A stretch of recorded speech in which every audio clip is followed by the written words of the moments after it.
Hey guys, Disclater Magic here, and yes, this is a re-upload. I accidentally encoded it at the wrong resolution, bitrate, and pretty much everything else, and then uploaded it without watching it first because I'm an idiot. You know, opening it in VLC for 3 seconds is just too much work, but I am crazy tired. I was up all night throwing up and feeling not so great. It's all over some toxic cheese. It's a long story. If you're like, wow, this is the first time hearing about it, follow me on Twitter. Hopefully, I can hit upload and go get some damn sleep. Hashtag Harambe haunts my dreams.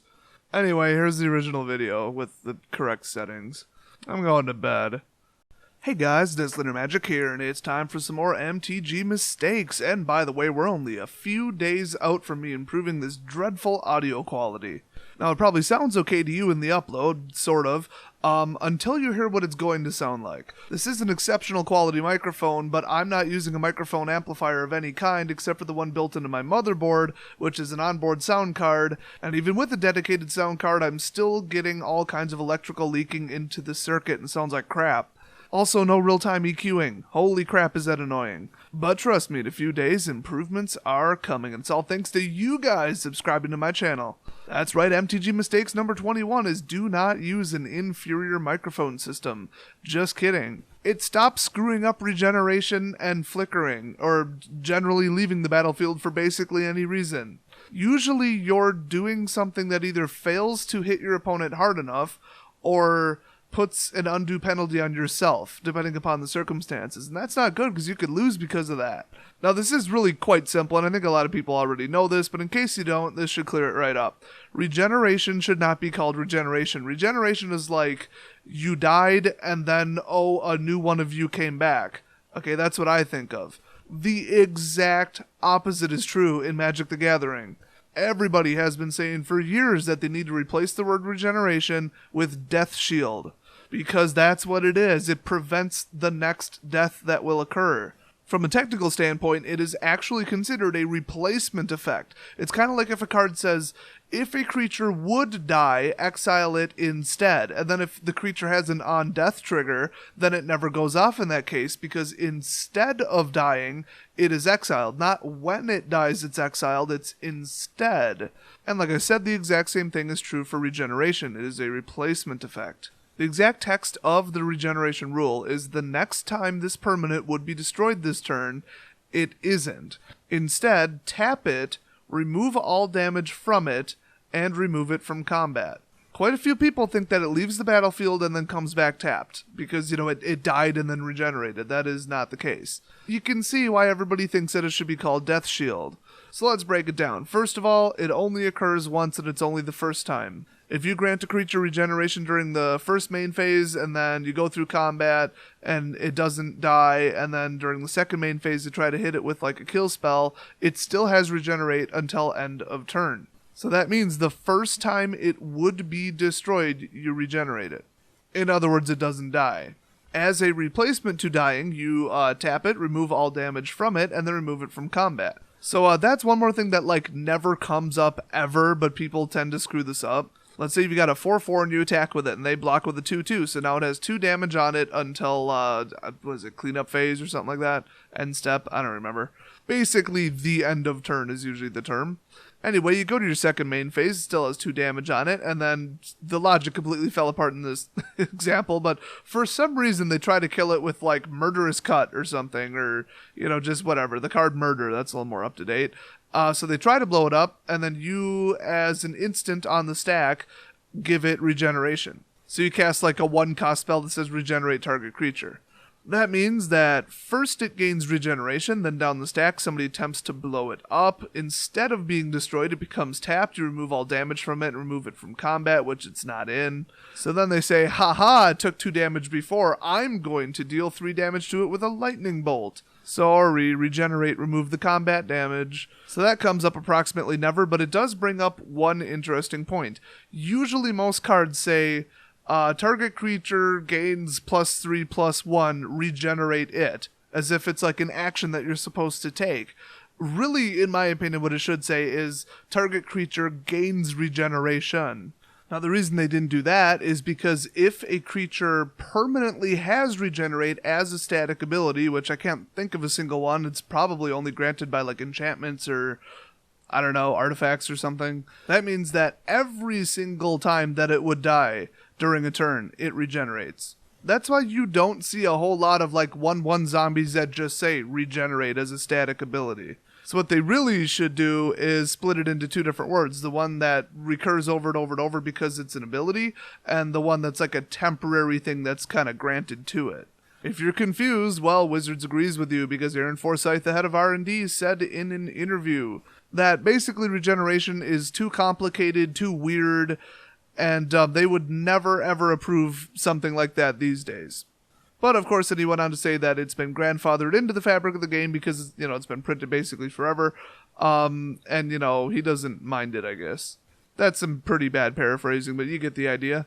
You know, just out of curiosity, I've been checking and I can't find a single card that grants Regeneration permanently as a static ability, so I'm not sure why they reference that in the rules. The closest I could find is like a couple that grant Regeneration for 0, so basically like sort of permanently has it. You could just give it to it over and over and over, but you'd still have to activate it once for every time that it dies. So if a creature has the Regenerate trigger go off once, then the next time it would die during the turn, kaboom, it's gone. This next part kind of is its own video, but Sacrifice bypasses Regeneration. Everybody says, why? Sacrifice means kill it, right? Wrong on an epic scale. Sacrifice literally means move a permanent you control to the graveyard. So when you sacrifice something, it isn't considered dying, and it isn't considered being destroyed, which is really the only actual accurate term. So sorry, Regeneration doesn't stop a permanent from being moved to the graveyard and not being considered destroying, because it's a destruction replacement effect. You know what? Now I'm not going to make the video on sacrificing because I pretty much just explained it.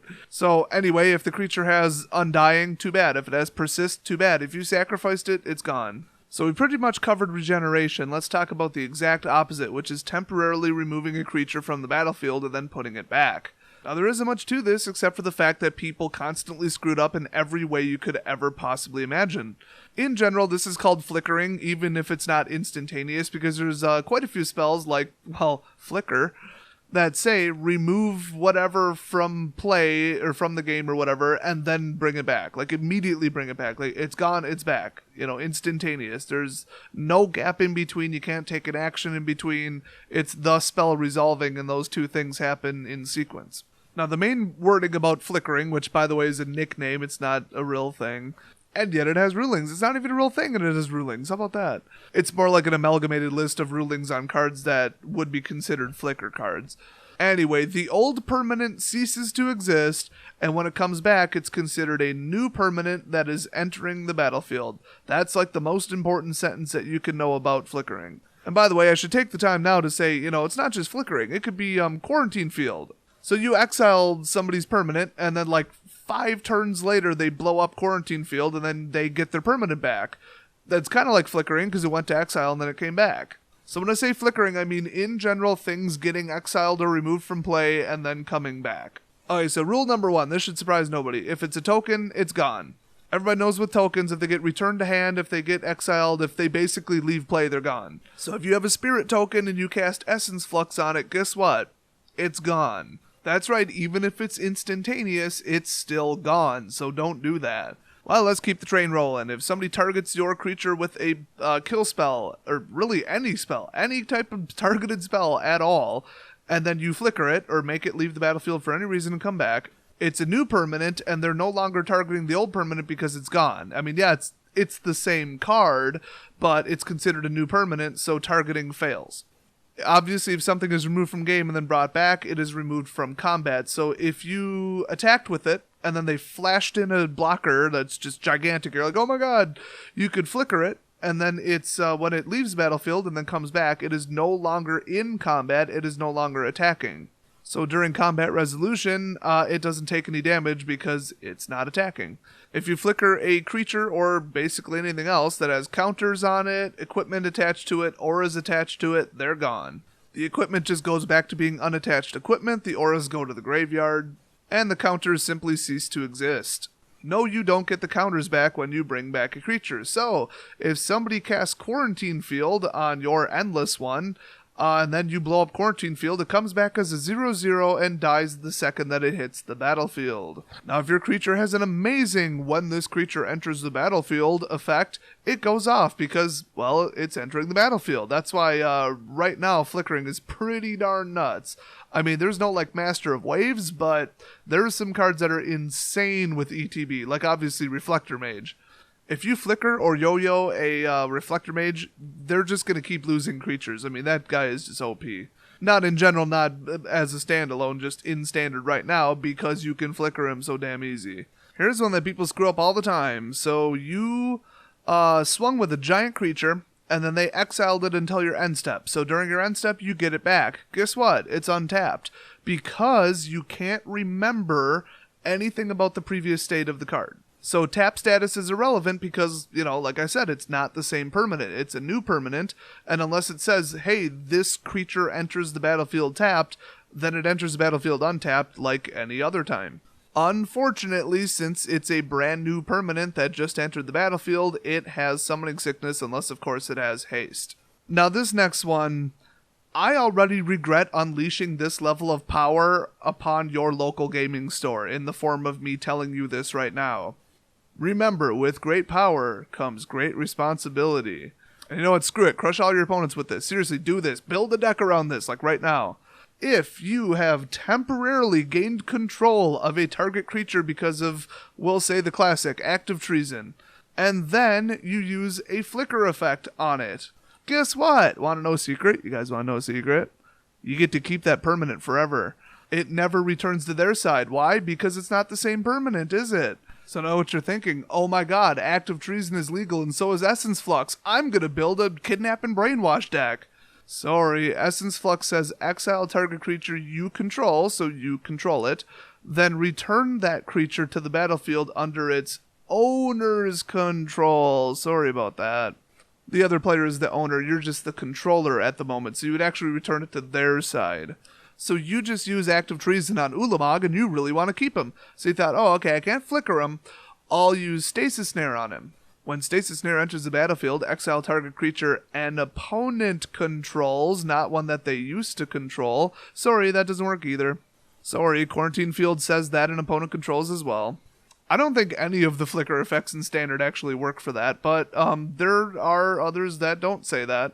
They don't really print cards that way or even abilities that way anymore. I mean, look at Aetherling. Same thing. Return it under its owner's control, not its controller's control. But I'm sure there's some ancient cards that do, steal it permanently. So I'm sure I don't really need to go on with how this works. I mean, you probably get it. It's a new permanent. If the old permanent took combat damage and then you flickered it, it comes back as a new permanent that does not have combat damage. If they use Martial Law's ability to detain it, well, now it's not detained because it's a new permanent.